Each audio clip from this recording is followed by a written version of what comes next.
The Saturday farmers' market on Copley Square was alive with voices, colours and smells. The scent of roasted coffee drifting from a nearby cart, the sweet aroma of cider donuts, the sound of vendors calling out prices for pumpkins, apples and jars of honey. Families strolled between the stands. College students carried tote bags filled with vegetables, and older residents lingered in conversation. It was a scene that had repeated itself countless times, a portrait of American normalcy. But among the crowd stood a man who did not belong. His coat was worn, frayed at the cuffs, his shoes scuffed and broken at the seams. He held out a paper cup, his hand trembling not from the chill but from years of wear. His hair was white, his back bent, his eyes sunken. To most passers-by, he was invisible.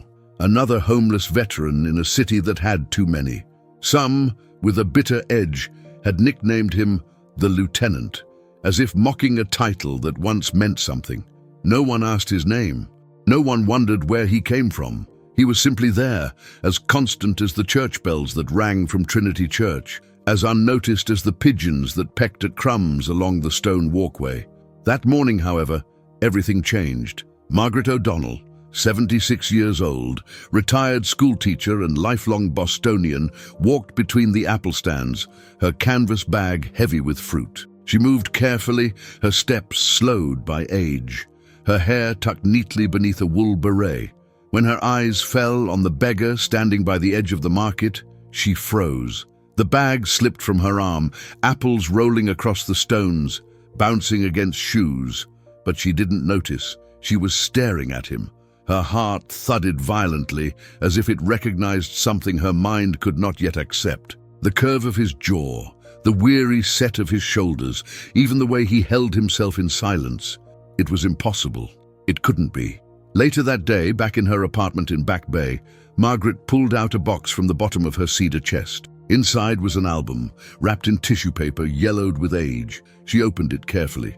The black and white photographs had softened with time, but the faces were clear. There, in a uniform, smiling with confidence, was James Whitaker, an Army officer, a man of the 29th Infantry Division, her first great love. He had promised her he would come back. They had spoken on the docks in the summer of 1944, before he shipped out to Europe. She had written him letters, dozens of them, but after December that year, no reply ever came. The telegram never arrived, but silence spoke louder than words. She told herself he was gone. Yet now, in the autumn of 2001, she had seen his face again, changed, broken, but alive. Margaret sat at her kitchen table, the photograph in her hands, trembling, her lips whispering words no one else could hear. "James, is it really you?" And in that moment, she knew what she had to do. Next Saturday, she would return to the market. She would stand before him, and she would ask, because some questions cannot be buried forever. If this story moves you the way it moved me while writing it, please leave a like and subscribe to the channel. It helps us continue sharing stories that inspire, touch, and surprise. And now, prepare yourself, because what happens next will change everything. The following Saturday dawned crisp and clear, the kind of New England morning where the air was sharp enough to sting the lungs, yet full of the promise of cider, pumpkin bread, and laughter drifting through the marketplace. Margaret woke early, though she had barely slept, her mind caught in an endless loop of questions. Could it truly be him? Could the man she saw, stooped and shrunken, really be James Whitaker, the young officer who once kissed her beneath the gas lamps on Boylston Street and promised to come home? Or had age and loneliness conspired to make her see ghosts in the faces of strangers? She put on her wool coat, buttoned it up to her throat, wrapped her scarf carefully, and stepped out into the brisk air. As she walked down the quiet streets toward Copley Square, she felt as though she were not simply crossing the city, but walking across decades, retracing steps that had once led her to train stations and piers, always with the same hope that James would return. When she reached the market, the square was already buzzing. Vendors shouted the price of pears and sweet corn. The scent of cinnamon clung to the air, and the clang of church bells echoed off the stone buildings. Yet Margaret saw none of it. Her eyes scanned the crowd, searching, waiting, until they found him.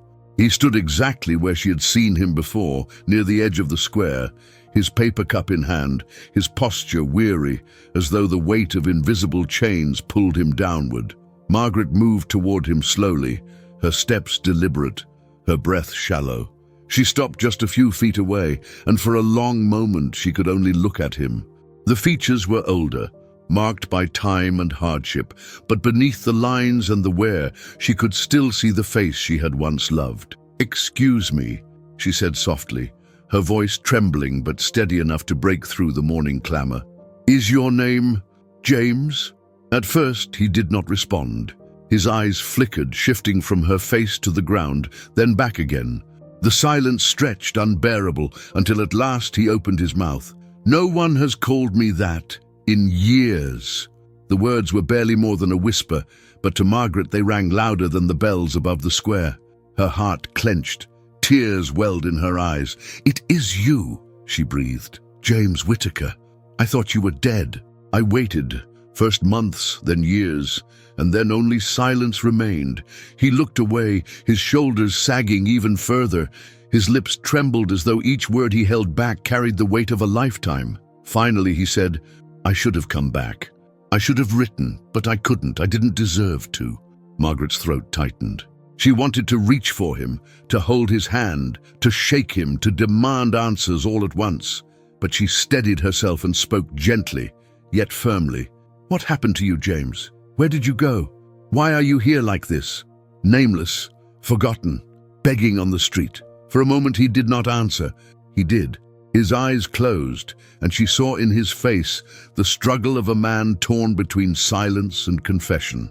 At last, he whispered, "That's a long story, Margaret. A story that doesn't fit between apples and loaves of bread." He opened his eyes again, and they met hers with a rawness she had never seen before, not even in his youth, when war loomed like a shadow over every embrace. "But if you're willing to listen," he said, "then I'll tell you everything." Margaret nodded, her tears now spilling freely, yet she did not care.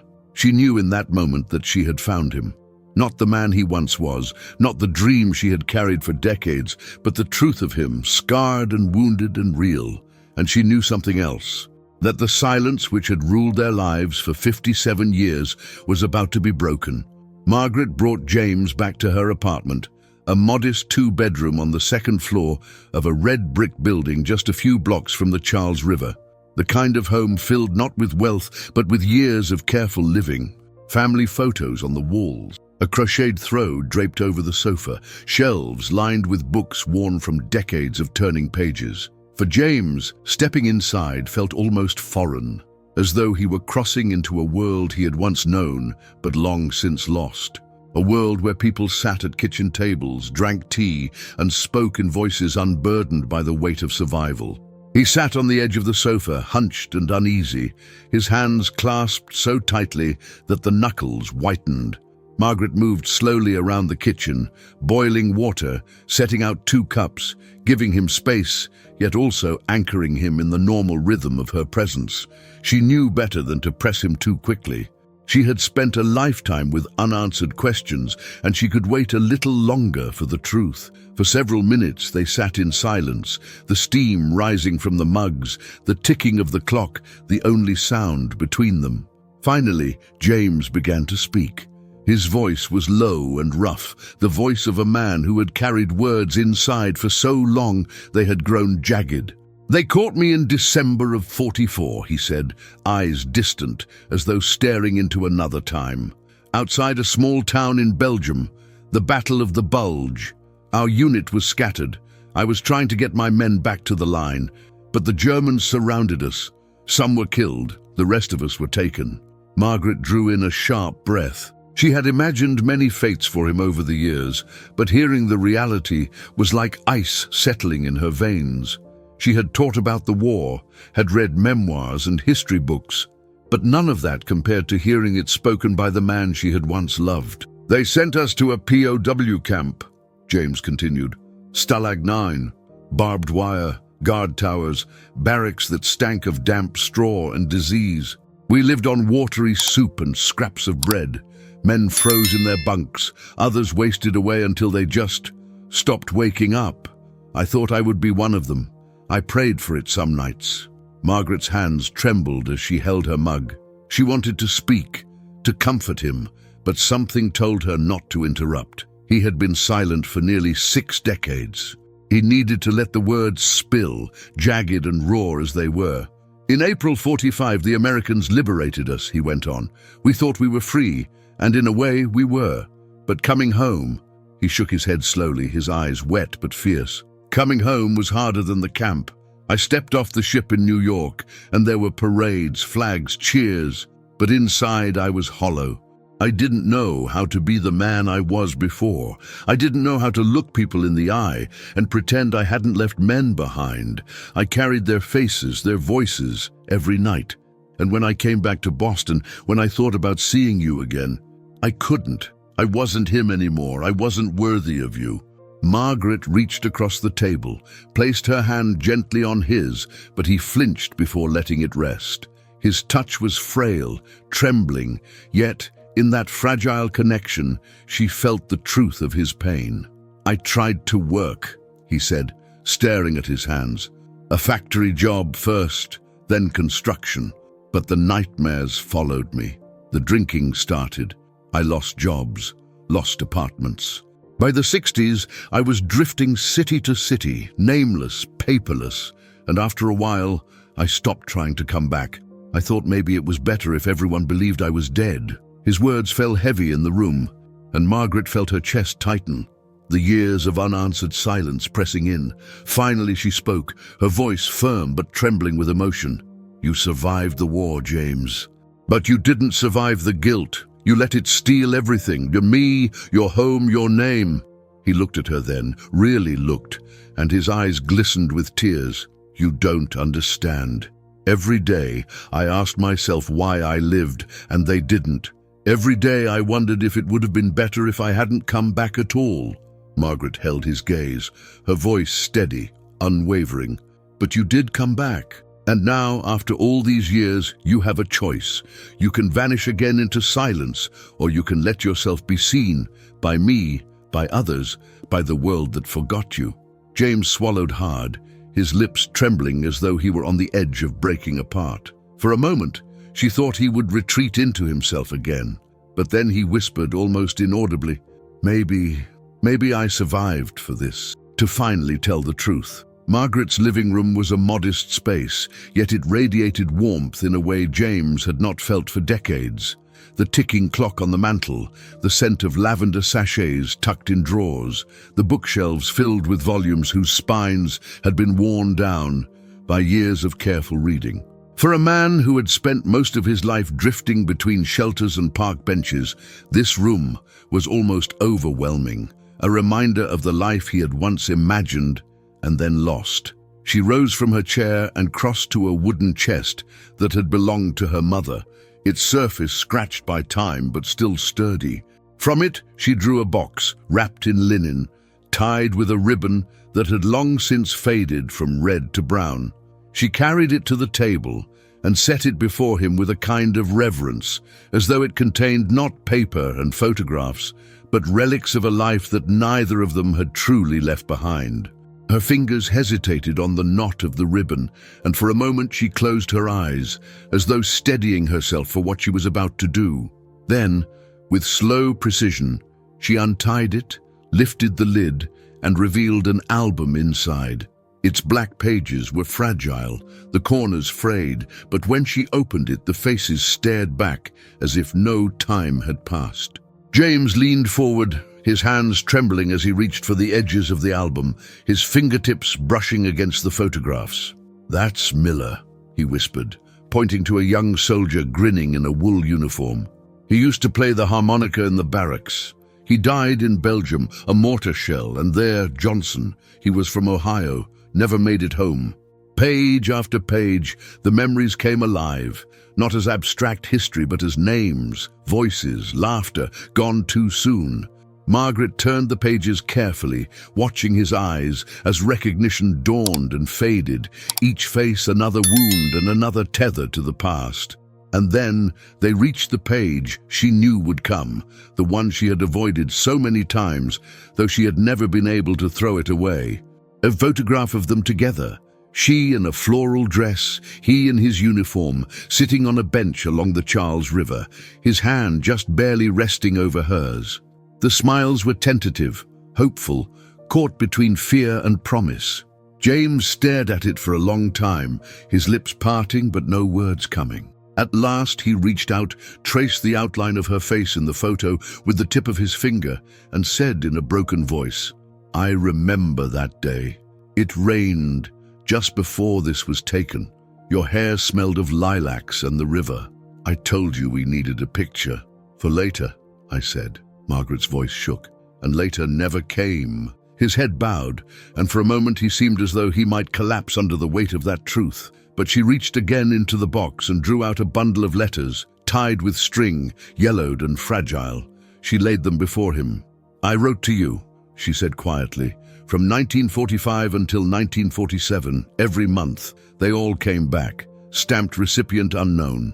But I couldn't stop." James lifted the bundle with shaking hands as though it were a living thing. He untied the string, unfolded the first envelope, and began to read. "James, I don't know if these words will reach you, but I have to write. Each morning I wake with hope that there will be news. People say I should move on, but how do I live without knowing if you live?" He set it down, took another and another. The words blurred as tears filled his eyes. Each letter was a voice from the past, calling out across decades of silence, refusing to let him vanish. When he finally looked up, his face was wet, his voice raw. "I dreamed of you, Margaret. Sometimes clear, sometimes only a shadow. But you were always there, even in the camp, even in the cells. You were the one thing that kept me alive." Her gaze was steady, though her tears fell freely. "And yet you let silence win. You let it take everything from us." James pressed the letters against his chest, as though trying to hold on to what he had lost, his shoulders shaking. After a long pause, he spoke again, each word deliberate. "I thought I didn't deserve to return. But now I see, maybe silence was the only thing that truly killed me." Margaret reached across the table, placed her hand firmly on his. This time, he didn't pull away. Between them lay the album, the letters, the ghosts of decades, and the fragile possibility of reclaiming what the years had stolen. It was Margaret who first insisted that James could not remain a shadow drifting through the city streets, that his story, so long buried under silence and shame, had to be given a name, a place, a voice. She gathered the photographs, the bundle of letters, the fragments of records that still existed, and together they went to the Veterans Affairs Office, a small brick building not far from Government Center, where the walls were lined with faded posters urging respect for those who had served. At first, the clerks eyed them with skepticism, a gaunt old man without papers, claiming a name long absent from official rolls. But when Margaret laid out the photographs, the letters postmarked from half a century ago, and when James quietly recited the numbers of his unit, the battles he had fought, the names of men long listed as fallen, something in the room shifted. An older officer was called in, his hair silver, his voice gravelly. He studied James for a long time, then finally reached out his hand and said, with tears in his eyes, "Welcome home, Lieutenant Whitaker. I thought you were gone." The confirmation came weeks later, a new identification card, his name printed clearly, no longer erased, no longer hidden in shadows. For James, it was only a piece of plastic, yet it felt heavier than any medal, more precious than any parade. He turned it over in his hands again and again, unable to believe that he had been restored, that he existed once more in the eyes of the country he thought had forgotten him. Margaret did not stop there. With the help of the Boston Public Library and a local high school history department, she organized a small exhibition, modest in scale but immense in meaning. It was called Those Who Returned, and those who fell silent. Inside the library's quiet halls, between shelves of books, hung the black and white photographs from her album, the letters displayed in glass cases, the story of James and the men of the 29th Infantry told in panels written by students who had listened, wide-eyed as he recounted his memories. The opening night drew a crowd larger than anyone expected. Students, teachers, veterans, and ordinary Bostonians filled the room. Some had passed James countless times at Copley Square, never realizing who he was, never asking. They approached him now with tears in their eyes, shaking his hand, some whispering apologies. "We didn't know, we should have known, we should have." James nodded, spoke little, but in his eyes there was no bitterness, only a quiet peace that came from finally being seen.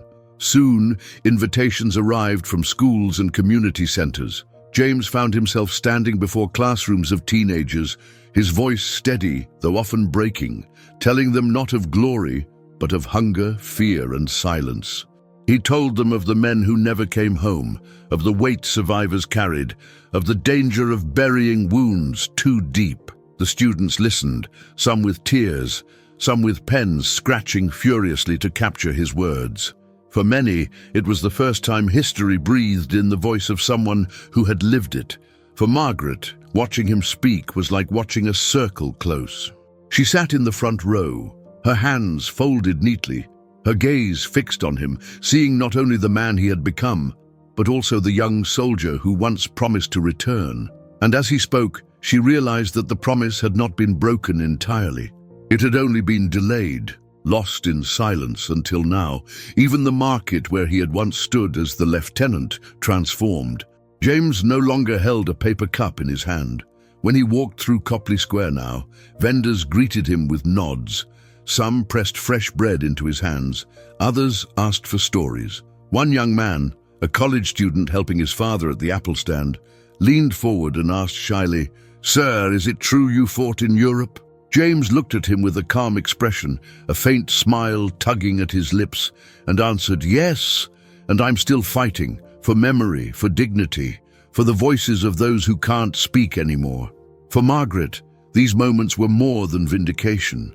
They were proof that the silence had not won, that the years of waiting had not been meaningless. That dignity, though delayed, could still be restored.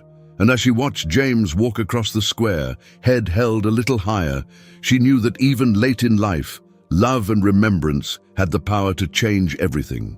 Autumn settled gently over Boston, the trees along the Charles River turning to shades of amber and crimson, their leaves drifting down onto the water like silent notes in a song too old to forget. The air grew crisp, the mornings sharper, and yet, in the quiet rhythm of the season, James and Margaret found something like peace.